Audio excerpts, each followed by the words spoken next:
everyone. I'm Adam Brown, and this is Shell Point Today for Wednesday, May 27th. On today's show, Teri Kollath will discuss the dining committee needs of the Pavilion Auxiliary. And we'll go paddling with the kayak activities group down by the marina. But first, we want to remind you that tomorrow morning, you'll want to make sure to be at the village church for the Resident Hurricane Seminar. You'll learn valuable information about planning ahead and the steps that Shell Point will take to assist you and secure your safety in the event of a hurricane. Proper planning is essential for a safe evacuation, and this seminar will give you the important information to help. The seminar begins at 10:30 a.m. in the village church. Also tomorrow, you can hear Bob Haas of Junonia speak at the Aviation Club meeting. He will talk about the Lockheed SR-71 Blackbird, the world's fastest aircraft propelled by air-breathing engines. This remarkable aircraft has set numerous records, flying at more than 3 times the speed of sound and at an altitude of over 80,000 feet. The High Flying Aviation Club meeting begins at 1:15 p.m. in the Osprey Room on the island. Over in the Larson Pavilion, there's an important opportunity to serve that Teri Kollath would like to tell you about. Being a Pavilion Auxiliary volunteer has many fulfilling rewards, and one of them is with the dining committee. Nurse manager Kellie Hanck and resident Joyce Crone talk with Teri Kollath about how easy it is to be a friend to these residents at mealtime. Hi, I'm Teri Kollath, and I'm here today with 2 special people. We're going to talk to you about something resident volunteers provide for the memory care unit. And I think you'll want to join us after you listen to these 2 ladies. Joyce Crone of Sundial and Kellie Hanck, nurse manager and on the memory care unit and assistant director of nursing. That's correct. And Joyce, we're going to start with you because I very well remember the time you stood up in an orientation and said, well, I serve on the dining committee. And I said, really, tell us about it. Do you remember what you said to me that day? Well, probably something to the effect that I thought I'd found my niche in volunteering. Somebody had talked to me about volunteering there, and I said, well, I don't know. And they said, well, try it. And so I went one day, and with the intention of volunteering on Tuesday, because I'm always on campus on Tuesday, because I have a knitting group on Tuesday afternoon. So I thought, well, that would be fine. I could do, both days, both things in the same day. And the first time I went, I thought, gee whiz, I like this. I can do this. And so I started coming every day, Monday through Friday. And so it's a neat thing to do. I remember when you said that, and our mouths just all dropped open. I mean, something we're looking for, because our goal is to have a resident sitting with everyone on the memory care unit every single meal. It's a big goal, but one day we'd like to do that. And here we had this lady who said, I enjoy it so much. And so I'm asking you today, because you've enjoyed it so much, you have risen to leadership with this committee so that we can bring new people to you and you can get them started. What happens? Yes. When someone would like to try this, would like to do this, they can come and visit with me and sit and watch. You don't have to just jump right in, and you can watch and see what we do, and then we will stay with you as long as you want us to, until you feel really comfortable. And it is not difficult to do at all. So Joyce, being in the main dining room, you can sense how important it is to have all these companions at mealtime, can't you? Well, it is, because sometimes it takes like 45 minutes to feed somebody. And volunteers can sit there for 45 minutes with a resident and help them to eat. And some people need to be fed, and some people just need a little encouragement. Sure. And want somebody to be there with them. So wonderful. Kellie, you're there, you see what these residents bring to your residents in the memory care unit. Tell us what you think when they're there. Well, as you may or may not know, this unit is nearly full, and it's nearly full most of the time. And to be quite honest, we couldn't do it without them. I mean, we really need our volunteers, and the residents, they love it. And we've got more and more residents that are needing queuing or needing assistance with eating. And I think it's not only of course, they're getting nourished, but the conversations that they have with them, and they get to know their faces and gets to expect to see them, and they're happy to see them, and so there's real friendships and bonds that are happening there, and I think it's just a great ministry for anybody who is looking for a way to serve, and it's not difficult, and it's very rewarding for the volunteers also, I think. That's super. Well, I would just say I love to eat. If there's anyone who doesn't, good for you. But most people enjoy their mealtime and enjoy the relationships and someone right there smiling with them, helping. That's what we do, auxiliary dining companions. If this is something that feeds you like it feeds Joyce Crone and many other people, please give me a call. Come join us. We need your help. We'll hook you up with Joyce Crone or Ricky Coleman, who's also there as a chairperson for the evening meal. Thank you. Recently, we took a stroll back behind the village church down to the marina to see what the Paddlers Club was up to. All the kayaks on the racks told us that this is quite the popular activity among many residents. It's a great, relaxing way to get some exercise out on the water and explore the nature that surrounds Shell Point and many of the birds in their habitat. Well, it's early in the morning. We're out here at the kayak launch area on the docks here by the parking garage. And Ted Ashley's here, and he's with the group getting ready to shove off. Ted, tell us about your kayaking. Well, I really enjoy it because I enjoy the group, but I also enjoy being out there in the mangroves, and it's quiet, and all you have is the mammals making little noises, the dolphins and what have you, and watching the birds and everything. But one thing I wanted to say, maybe you can help me on, is that I would really like Shell Point not to have any lawnmowers or leaf blowers on Thursday morning because it disturbs our peace. But other than that, it's really great. Can Good you luck help me with there? that. The problem is our camera. Whenever our camera's around, they turn those things on. Oh, they do? We've noticed that. Oh, okay. Actually, I think they're working all the time is what's going on. They Yeah, always I keep this know. place looking good. They have to Yeah. work all the time. Well, But anyway, so it's I pretty still quiet. You enjoy can it. sneak up on those critters out there, I guess, huh? Sometimes, Yeah. mostly they enjoy Mary Ann. For some reason, they come by her. But Okay. if I'm close by, I get to see them too. Excellent, excellent. Well, tell us what all you get to see out there.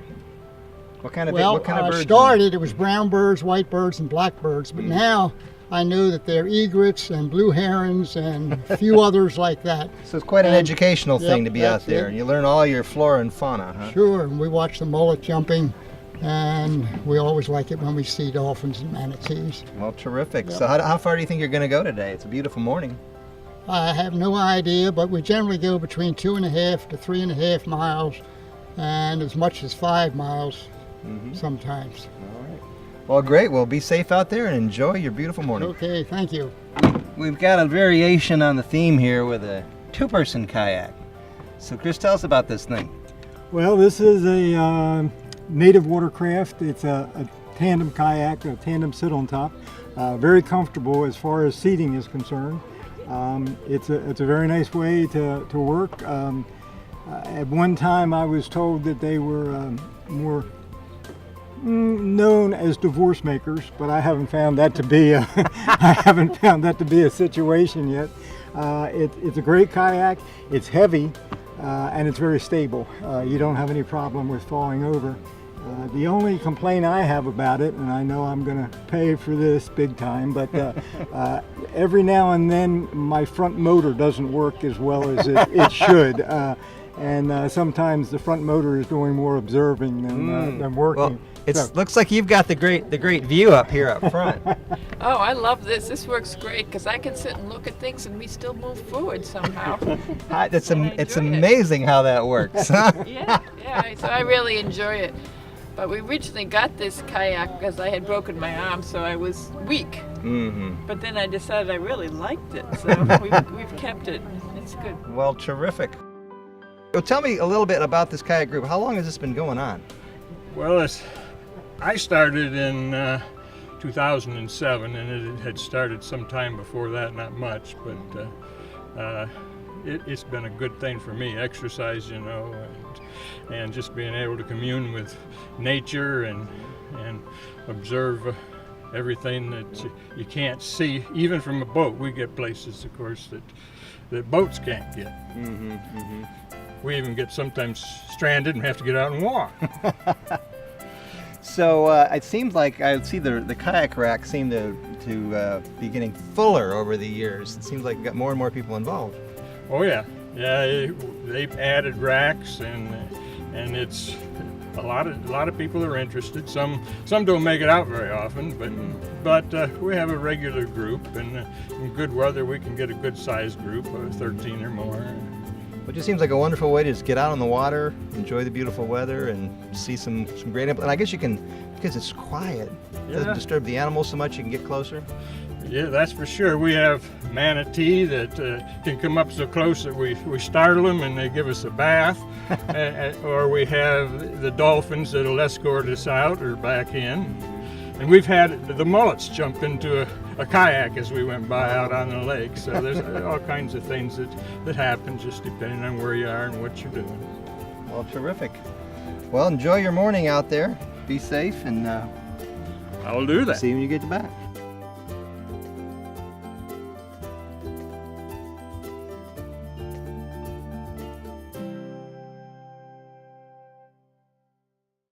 And now it's time for all of the latest happenings, Academy news, menus, and Village Church connections. Hello and welcome to the Happening segment of ShellPoint TV. I'm Caitlin Vanscoy and I'm here with Bev Chanley, and we're going to let you know everything that's happening here today at ShellPoint. We have 7:45 men's Bible study in the Osprey Room this morning, and at 8 a.m. we have men's match play doubles tennis at the Woodlands Tennis Courts. 8:45, Lilly & Company Jewelers will be here for their weekly jewelry service in the Resident Activity Center. They have a table set up. At 9 o'clock, we have Jurassic Travel here to give you any consultations on your personal traveling needs in the Egret Room. We have Watercolor Group with Phil Hilton at 9 o'clock in the Art Studio. And the Card Making and Scrapbooking Group will gather in the Tarpon Room at 9:15. 10 o'clock, we have a Health Connections class, Superfoods and Healing Properties. That'll be in the Grand Cypress Room of the Woodlands, and you do need to sign up for that one. At 10 a.m., we have Ladies Bible Study in the Osprey Room. And also at 10 a.m., we have Men's Match Play Doubles Tennis at the Woodlands Tennis Courts. We have the Model Yacht Sailing Club meeting at the Commons Lake of the Woodlands at 10:15. And our last morning activity is 11:30 Health Connections class, Bar Basics in the Health Club, and that's currently full. Well, here's Bev to tell you all about our afternoon. Thank you, Caitlin. At 12:45, we start with the Health Connections class, Advanced Senior Strength. That's in the Health Club. Sign up is required. And we have a 1 o'clock chess game going on in the Library Lounge. At 1:15, the Hearing Enrichment Group will be in the Manatee Room on the island. We have another Health Connections class. This one's at 1:45, Balance and Mobility Training Level 1, and that's in the Health Club. That one's currently full. At 2:30, it's time for Jazz and Stuff. They'll be in the Grand Cypress Room down at the Woodlands. And at 3 o'clock, we have a Bible study in the King's Crown Community Room. Also at 3 o'clock, we have a Health Connections class, Pilates Stretch. That's down in the Health Club on the island. Another Health Connections class is at 3:30, and this one's Aqua, Agility, and Conditioning. That's held at the LifeQuest Aquatic Center. 4 o'clock, the pickleball courts will be busy with pickleball. And 4:30, it's time for indoor bocce in the Health Club. Now at 5:30, the singles table will be available at the Crystal Dining Room. And at 5:45, the church choir rehearsal will be going on at the Village Church. And the last activity for Wednesday is 7:15. We have prayer and praise. That's at the Village Church. Well, we're sure glad to see you here today, and we will see you back here again tomorrow. Hi, I'm Teri Kollath with your Academy information for Wednesday. At 10 o'clock, our paper sculpture class continues at the Sable Room of the Woodlands. At 2 o'clock, Experiencing Colored Pencil Painting continues at the Sable Room of the Woodlands. And at 3 o'clock, our basic prep school continues in the Computer Center at the Woodlands. Tomorrow, those of you who have signed up with Mackenzie Millis will have your virtual dementia tours. Menus for Wednesday. In the Crystal Room, the Crystal Platter is Salisbury steak with mashed potatoes and green beans. The dinner special is the pasta buffet for $13.95, and the soup of the day is black bean. In the Island Cafe for lunch, the special is a barbecue beef sandwich with coleslaw for $7.75. The dinner special is fried shrimp for $8.75. Dinner specials in the Palm Grill are fried oysters for $16.95 or stuffed chicken for $13.95. All menus are available 24 hours a day at www.shellpoint.net. Welcome to Village Church Connections. I'm David Pavey, Assistant Pastor. I've had trees on my mind lately. Trees. Grateful that those who planned our community had the foresight to plant hundreds of trees. As I walk around the island every morning, I marvel at the palms, the banyans, and many other trees, some of them radiant in their season. I'll show you a few of my still pictures during the course of this video. Outside one building, the magnificent jacaranda has just shown off its purple blossom, just as the royal poincianas are developing their flaming red. Sometimes I think as I walk through the park how the branches of the banyan trees produce aerial roots that later become accessories to the trunks. They remind me how the tender young people we train grow in time to support their seniors. Think about that. Trees are on my mind just now, partly because recently a resident friend lent me a book of poems, in which one that caught my attention had for title simply Trees, written in 1913 by Joyce who was a man, by the way. Not that it matters. It goes like this. I think that I shall never see a poem lovely as a tree that looks at God all day and lifts her leafy arms to pray. A tree that may in summer wear a nest of robins in her hair, upon whose bosom snow has lain, who intimately lives with rain. Poems are made by fools like me, but only God can make a tree. Only God can make a tree. That line has stayed with me. In the creation story, the Bible informs us that the Lord God made all kinds of trees grow out of the ground, trees that are pleasing to the eye and good for food. The Bible goes on to mention more than 30 types of trees: almond, apple, cedar, fig, myrtle, oak, olive, pine, palm, sycamore, walnut, willow, to name a few. When it comes to trees in the Bible, one's mind soon jumps to the first Psalm, which speaks of the person whose delight is in the law of the Lord. That's the Bible. And who meditates on his law day and night. That person is like a tree planted by streams of water, which yields its fruit in season, and whose leaf does not wither. Is my delight in the law of the Lord? Is yours? Another psalm informs us that the righteous shall flourish like the palm tree. They shall grow like a cedar in Lebanon. In times of peace, we read that Judah and Israel dwelt safely, every man under his vine and his fig tree, from Dan even to Beersheba. And Martin Luther, the great reformer, reminds us that God writes the gospel, not in the Bible alone, but also on trees, and in the flowers and clouds and stars. A few days ago, we had a storm of major proportions. The howling wind driving sheets of rain horizontally off the estuary. I marveled at how God had made the palm trees to bend and flex in the wind so that they could take the storm in stride. The next morning I woke to a blue sky and calm winds as I set out on my early morning walk. I passed a sign reading, "Road closed," but didn't give it a second thought. until turning a corner I saw the road before me completely blocked by a massive black olive tree that was lying on its side, totally blocking the road, with its enormous root mass standing vertically, perhaps 12 feet tall.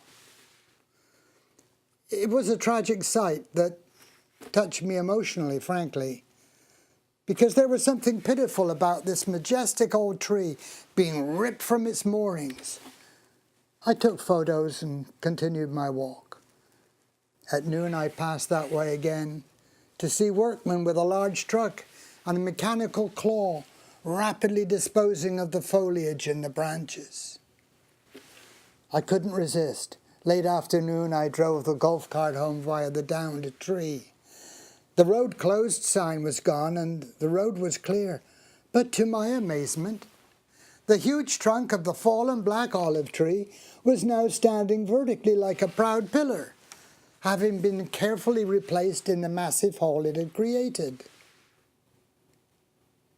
My mind went at once to the book of Job in the Bible, which affirms that there is hope for a tree. If it is cut down, it will sprout again, and its shoots will not fail. But that hope assumes a healthy root structure. Surely there was no hope that our barren tree trunk would survive and create new branches and foliage. Indeed, so within a week it had been carted away. There was no hope for the fallen black olive, but there is hope for me and for you. When we fail, when we are cut down, there is restoration thanks to the grace of God. The Good Shepherd restores my soul.